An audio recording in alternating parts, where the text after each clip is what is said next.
Assalamualaikum warahmatullahi wabarakatuh. Halo semuanya, saya Fariza Kiabut. Pada kesempatan kali ini kita kedatangan teman-teman dari Pack Club nih, keren banget ya.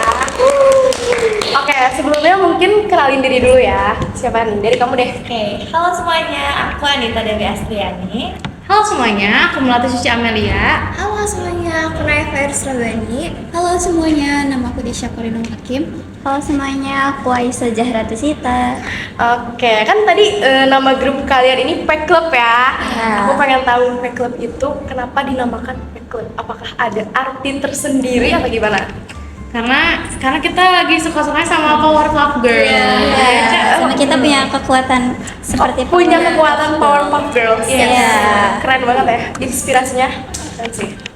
Oke, mungkin sekarang kita langsung masuk pembahasan aja ya, jangan terlalu lama. Jadi pada kesempatan kali ini aku dan Pack Club bakal bahas berita yang sempat menjadi perbincangan hangat pada tahun 2020, tepatnya 16 November, yaitu Maruf Amin sebagai wakil presiden ternyata dia mendorong penguatan lembaga keuangan mikro syariah. Oke, nih menurut kalian tuh setuju nggak sih sama statement yang disampaikan sama beliau ini? Atau kalian pro atau kontra gitu? Tapi sebelum menjawab, mungkin kita kaji dulu ya apa itu LKM, apa itu lembaga keuangan mikro. Oke, mungkin ada yang bisa jawab? LKM itu kayak lembaga keuangan spesialis yang dibuat untuk membantu usaha orang-orang. Nah, LKM juga memberi pinjaman agar mereka bisa membuat usahanya. Lalu mereka juga biasanya mengasih saran agar usaha mereka itu lebih maju tanpa fokus ke untungnya doang. Oke. Dan di berita yang tercantum itu menyebutkan bahwa lembaga keuangan mikro syariah. Emang sebenarnya lembaga keuangan mikro itu punya berapa jenis? Ada sebenarnya lembaga ini tuh ada dua jenis, ada konvensional dan syariah. Nah, yang konvensional ini memakai prinsip bunga pinjaman. Nah, kalau yang syariah ini dengan cara bagi hasil dan perjanjian prinsip syariah. Oke, dari berita yang tercantum ini menyebutkan bahwa lembaga keuangan mikro syariah. Nah, emang sebenarnya lembaga keuangan mikro ini punya berapa jenis? Nah, sebenarnya lembaga keuangan mikro ini ada dua jenis. Yang pertama itu ada konvensional dan syariah. Oke. Nah, yang konvensional ini memakai prinsip bunga pinjaman. Nah, kalau yang syariah memakai prinsip bagi hasil dan perjanjian prinsip syariah. Oke, nah kira-kira nih dari yang tadi udah disebutin, contoh bank LKM yang berbasisnya konvensional dan LKM yang berbasisnya syariah itu contohnya bank apa aja? Misalnya nih, apa aja deh? Nah, dari konvensional itu ada Bank Perkreditan Rakyat atau BPR. Nah, bank ini tuh menghimpun dan menyalurkan dana dengan tujuan untuk keuntungan. Nah, kalau misalnya yang syariah ini ada BMT atau Baitul Mal wa Tamwil yang dimana sistemnya itu bagi hasil dan sesuai akad atau perjanjian prinsip syariah.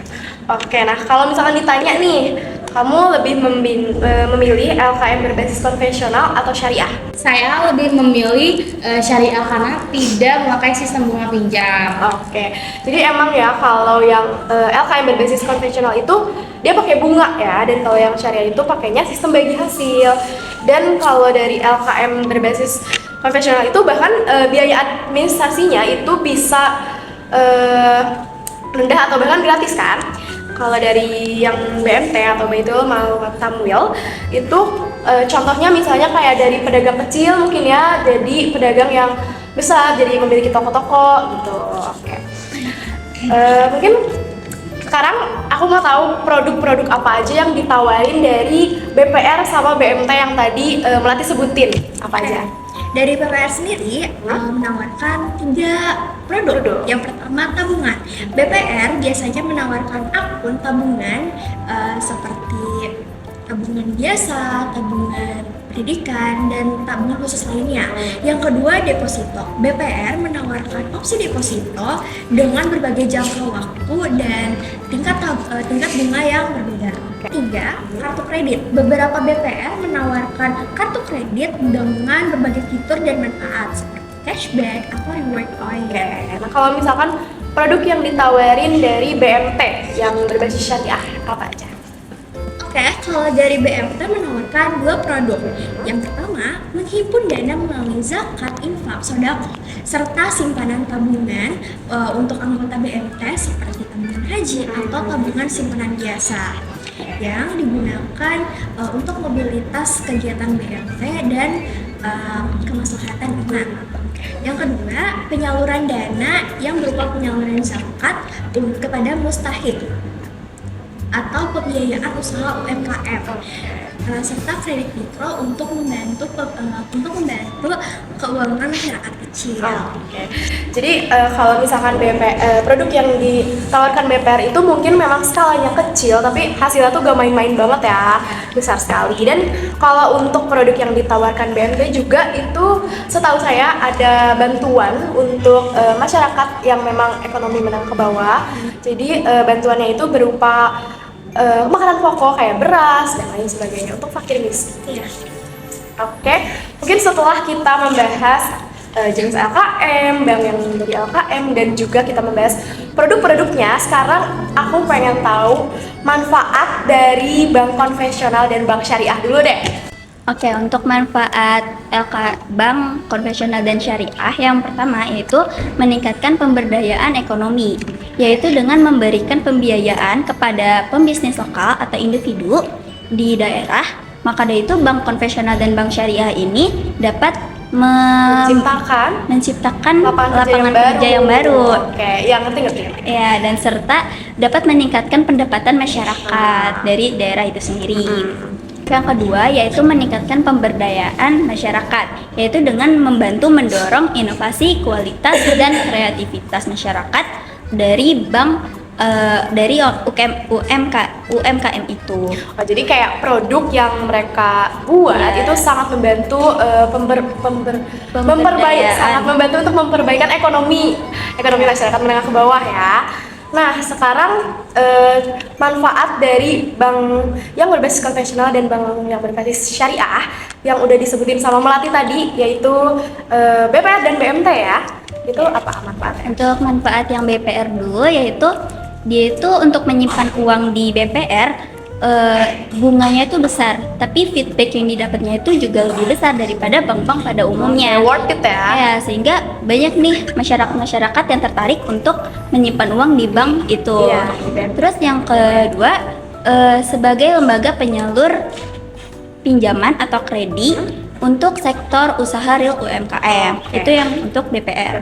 Kalau yang BMT, yang pertama itu dalam hal simpanannya, BMT sendiri memberikan banyak produk yang bisa ditawarkan untuk masyarakat dan untuk kemaslahatan masyarakat juga. Terus yang kedua, sebagai penerimaan titipan dana JIS.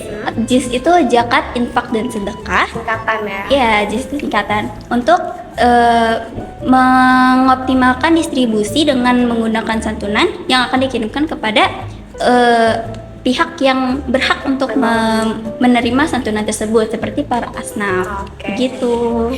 Oke, ternyata memang keduanya ini memiliki manfaat yang memang sangat membantu untuk masyarakat yang ekonominya menengah ke bawah. Jadi kalau BPR itu, jadi mereka ini memberikan bimbingan juga dan juga memberikan persyaratannya yang tidak terlalu sulit untuk diikuti oleh masyarakat yang memang membutuhkan. Dan juga kalau BMT ini mereka juga bisa meredam resiko-resiko yang akan terjadi gitu.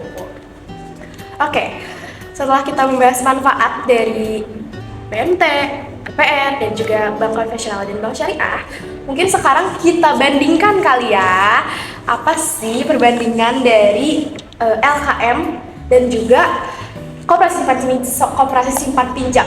Jadi Koperasi Simpan Pinjam ini salah satu unit dari lembaga keuangan mikro, setahu aku nih. Nah, sebenarnya emang apa gitu perbedaannya antara LKM sama Koperasi Simpan Pinjam? Padahal mereka kan kayak masih satu gitu kan? Nah, yang pertama, LKM dapat memberikan pinjaman atau pembiayaan kepada masyarakat dan anggotanya, sedangkan KSP hanya memberikan kepada anggotanya saja. Oke, jadi kalau KSP itu dia nggak bisa ngasih pinjaman ke masyarakat dong. Oke. Dua itu badan hukum LKM dapat berbentuk PT atau koperasi, sedangkan KSP hanya berbentuk koperasi saja. Oke. Nah, lalu yang ketiga, LKM mendapatkan izin usaha dibina dan diawasi oleh Otoritas Jasa Keuangan atau OJK. Otoritas Jasa Keuangan mungkin ya. Iya. Jadi kayak Otoritas Jasa Keuangan tuh lembaga keuangan yang memang mengatur dan mengurusi sektor-sektor jasa keuangan yang ada di Indonesia kan. Kalau dari LKM-nya gimana nih? KSP-nya sorry. Nah, sedangkan KSP-nya itu diawasi oleh Kemenkop UKM. Lalu yang keempat, LKM dapat memperoleh sumber dana dari berbagai pihak, baik warga, masyarakat maupun keuangan lembaga lainnya. Nah, sedangkan KSP hanya dapat memperoleh sumber dana dari anggota dan masyarakat saja. Oke.